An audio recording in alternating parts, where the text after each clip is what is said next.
Hi mommies! I just wanted to share with you my little journey as a first-time mom. Since alam ko na yung gender ng baby ko, I am currently starting my nesting journey na. So nag-uunti-unti na ako ng mga gamit niya.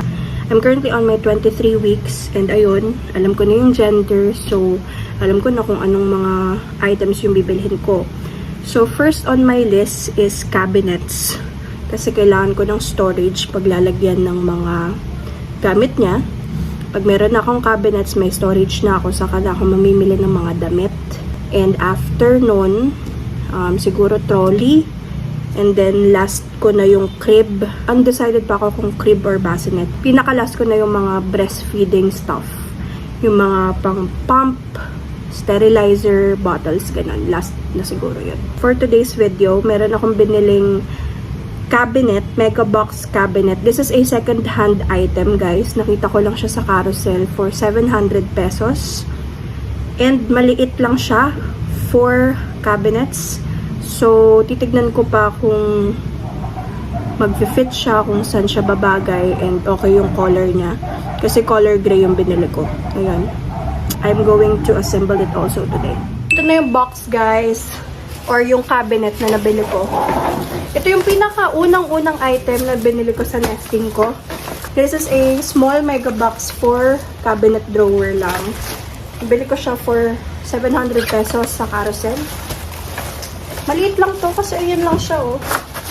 And ito yung drawers niya. Try natin i-unbox. In fairness, wala naman siyang gaanong gasgas. So that's a good buy. Hindi pa siya well used.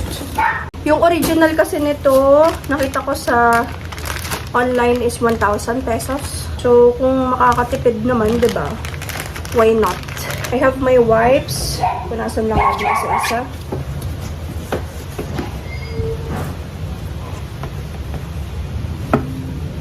Diba? Perfect.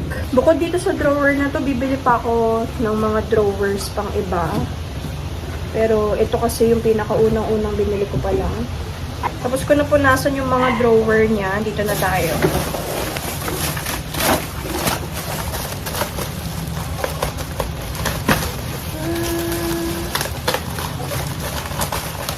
Ay, ang dami pala nito.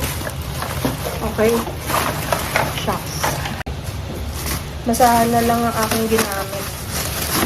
Kasi madami siyang piece. Hindi naman siya ganun kadumi.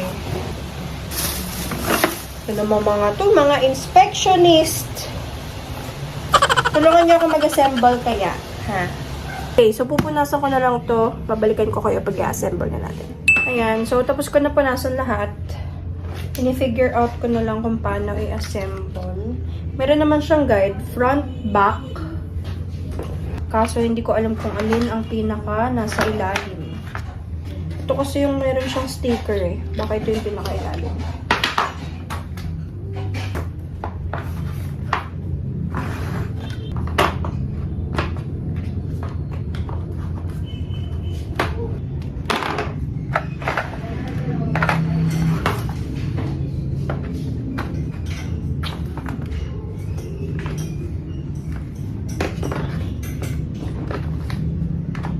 Sana wala akong nakalimutan na piece.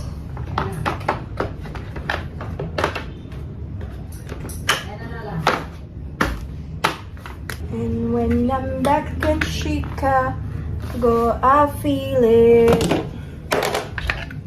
Another version of me. I was in it. Apat. Yan, tapos na natin siya. Lagay na natin yung taas, yung top.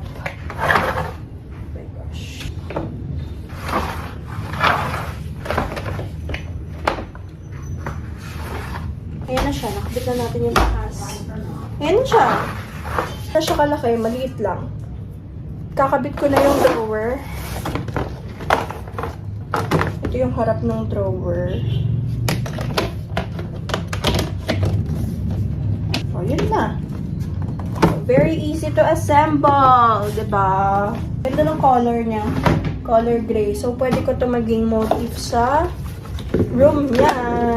Wow, ganda. Oh, di ba purple? Di alatang 700 pesos. Charing.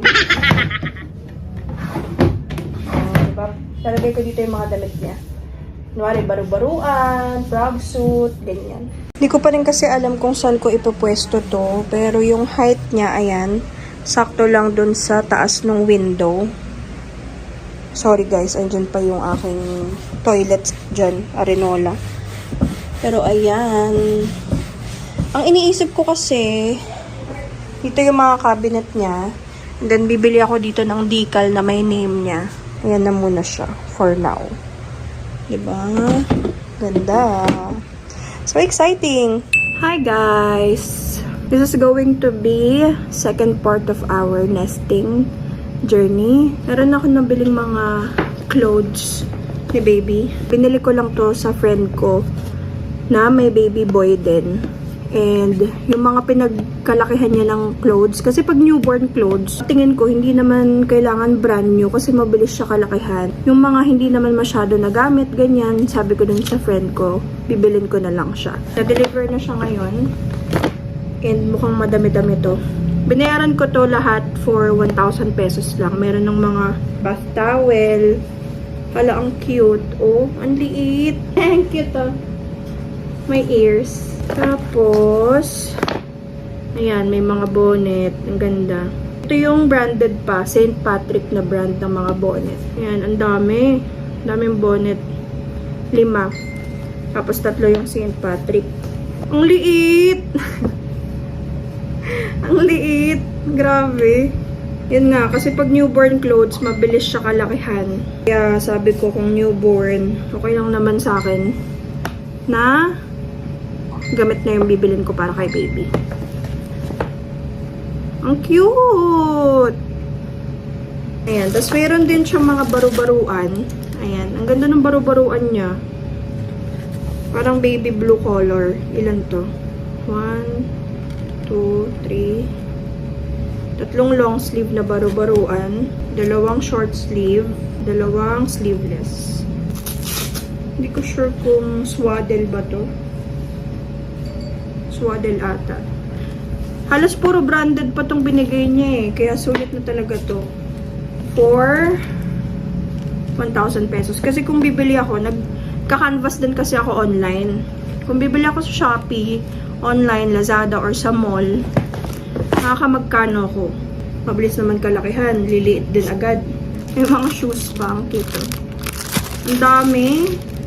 Ang dami niyang binigay. Thank you so much, Celine. Ito yung mga one-piece, onesies. Yan. Ang dami niyang onesies na nilagay. Ang dami, 20. Ang kakapal po, oh. Ang cute. Wala, na-excite na ako. Wow. Ang cute. Ah, nakaka-excite. Ah, ang cute. Ganda pa ng mga design.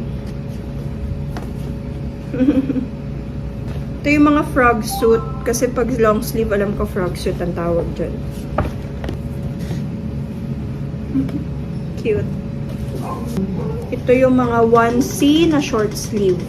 Ang cute oh, ang liit. Ala, ang cute. Ang gaganda pa, ang kakapal. Halos parang hindi ito nagamit. Siguro ko nalakihan lang din to agad ni Amari. Yung baby boy niya kasi, ang name is Amari. Ang dami. Marami pa dito. Hindi ko na siya tatanggalin lahat. Bibigay kong tip sa inyo.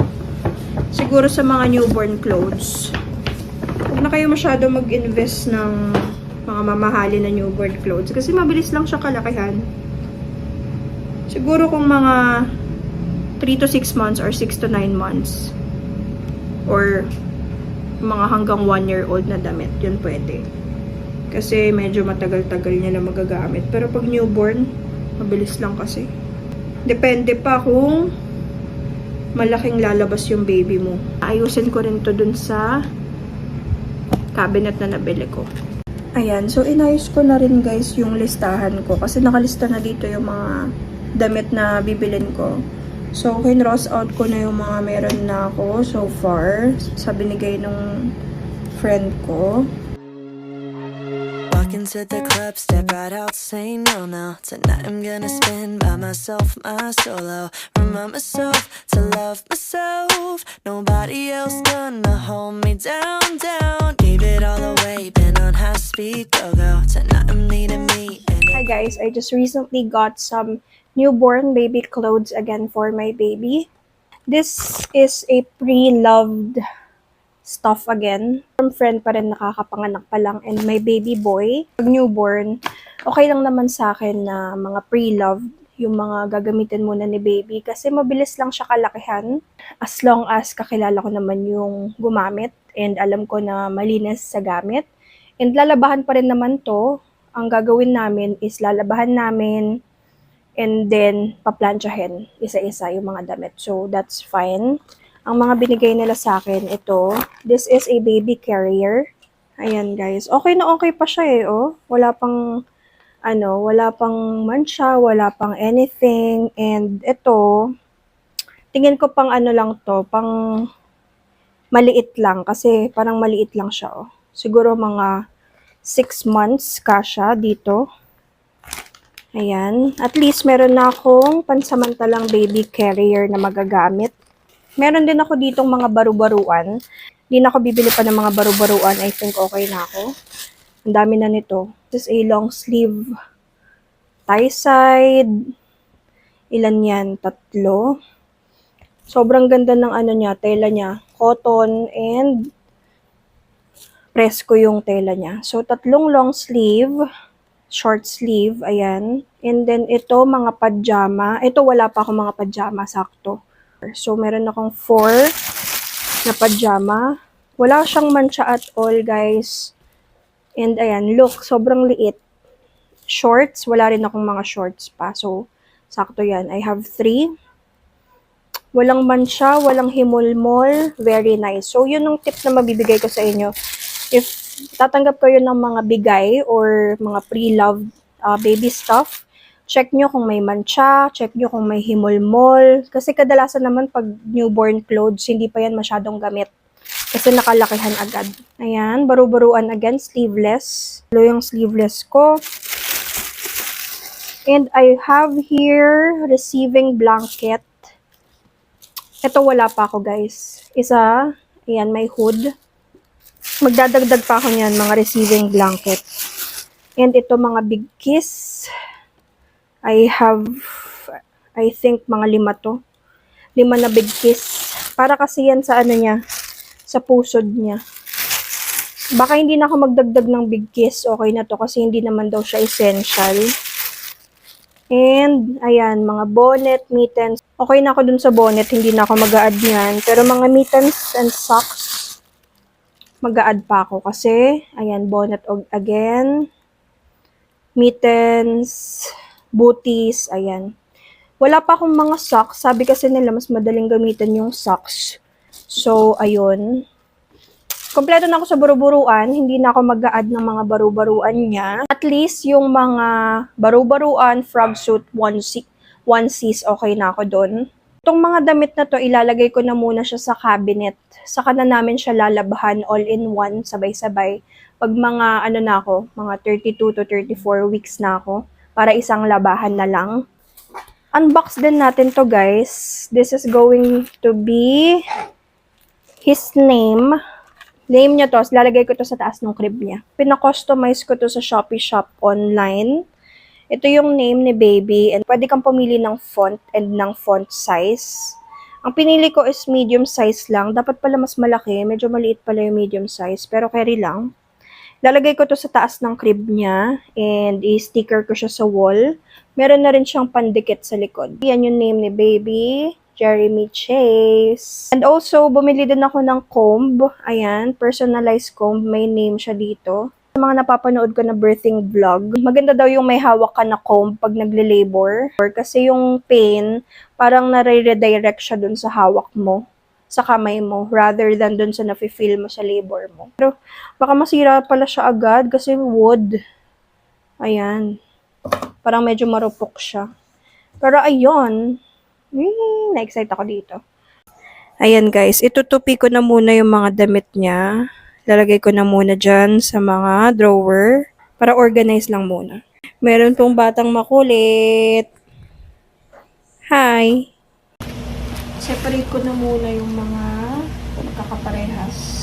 So, ito mga swaddle, mga frog suit, mga onesie, bonnets, booties. Yung mga mittens, since maliliit siya, lalagay ko siya sa When I wanna feel the love, I give it to myself. I can't get it from nobody else. I'm getting So, done na tayo sa first layer, guys. Dito yung mga baru-baruan, short sleeve, sleeveless, long sleeve, pajama, shorts, bonnet, saka mga mittens and socks. Next naman is yung mga frog suit. Kukulangin pa yung space sa mga damit niya. So, baka mag-add pa ako ng cabinet.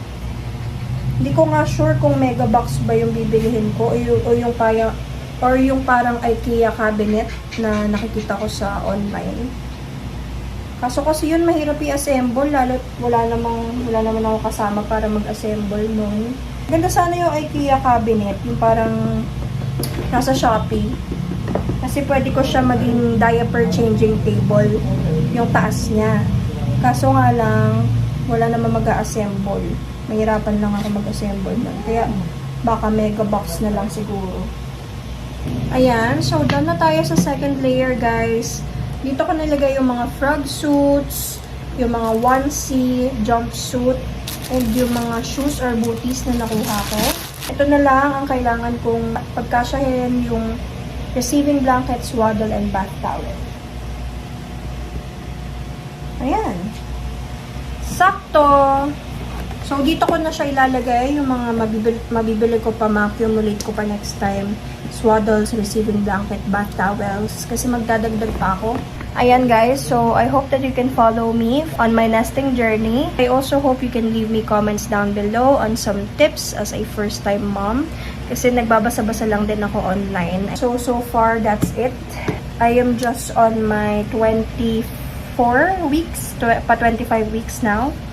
And ayan pa lang ang mga na-accumulate kong items so far.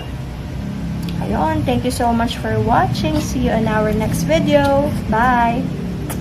Follow me on my nesting journey.